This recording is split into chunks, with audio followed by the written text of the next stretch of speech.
Papunta na ako sa aking first invitation para sa collab. Makisalamin muna tayo sa kapitbahay kung okay ba ang outfit. Diyos mio. Mga 6 AM pa nga lang yan ng umaga guys. Oh, tama na feel yarn. Charis. Dahil malapit lang naman yung school ng asawa ko sa terminal bus na pupuntahan ko ay nakisabay na lang ako sa motor niya. Para din hindi na rin ako mahirapang mag-commute. May mga dala din kasi ako pero hindi naman ganun kabigatan. Bali 24 hours lang naman kasi ako mag-i-stay doon kaya mga ilang pirasong damit lang yung dala ko, yung pagbibihisan ko lang. Bali isang backpack lang naman yung dala ko tapos yung sling bag. Tama nga lang din yung oras na pagsabay ko sa asawa ko sa pasok niya. 15 minutes lang naman ang layo ng school niya doon sa terminal na pupuntahan ko gamit yung motor niya. Kaya inagahan na rin namin ng alis. Kung dati ay 6:30 AM siya umaalis, ay ngayon aalis kami ng 6 AM. After 4 years ay ngayon na nga lang ako ulit makakapag long ride. Last long ride nga naming mag-asawa nung hindi pa siya umaalis papuntang Taiwan. May riders club kasi siya dati pero ngayon ay stop na muna siya dahil kailangan niyang mag-concentrate sa pag-aaral niya. Medyo mahaba-haba nga itong oras ng biyahe namin dahil mula Novaliches hanggang Pasay. Araw-araw nga ay ganun kalayo ang biyahe niya, Novaliches hanggang Taguig yung biyahe niya papuntang school. So ayan na nga guys, paalis na kami at sumisilip pa lang ang haring araw. Tara guys, samahan nyo akong mahilo sa biyahe namin, charis. Wala pa nga akong sariling helmet ngayon kaya nanghiram nga lang ako sa kaibigan ko. Sinadya ko na aling long sleeve yung isusuot ko dahil alam kong aabutan kami ng tirik ng araw sa kalsada. Diyos mio, hindi pa nga kami nakakalayo at ayan na ang traffic. Nagsisimula na nga ding masakit sa balat yung sikat ng araw. Pero wala namang bago, normal na nga lang sa atin ang traffic talaga ngayon dito sa Manila. Bago nga kami nagpatuloy sa biyahe namin ay nagpakarga muna siya ng gas. Nang makalayo-layo na nga kami, buti naman at nalagpasan na namin ang traffic. Natatagalan na nga lang kaming tumigil pag stoplight.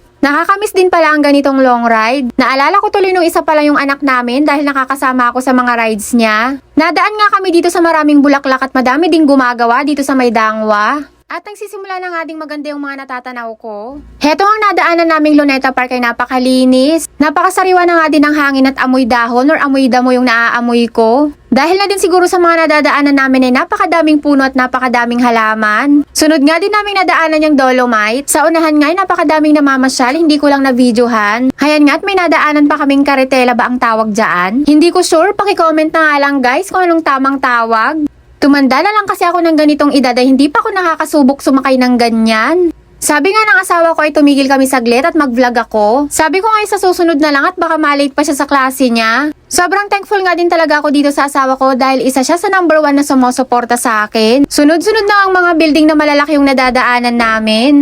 Nandito na nga kami sa Pasay. Sabi nga ng asawa ko ay medyo maalwan ang biyahe namin at hindi masyadong traffic. Napakabilis nga lang daw ng biyahe namin. At heto na nga at nakarating na kami dito sa terminal ng bus na sasakyan ko. Diyos mio, tignan nyo naman ang itsura ko guys. Nangarag talaga ako masyado bago kami makarating dito. At heto naman ang aking poging asawa, charis. Nagpapaalam na nga siya sa akin dyan dahil nga baka malit siya sa klase niya. Hindi na nga din ako naghintay dahil saktong pagdating ko ay paalis na rin tong bus na to. See you on my next video guys. Agyamanak! Bye-bye!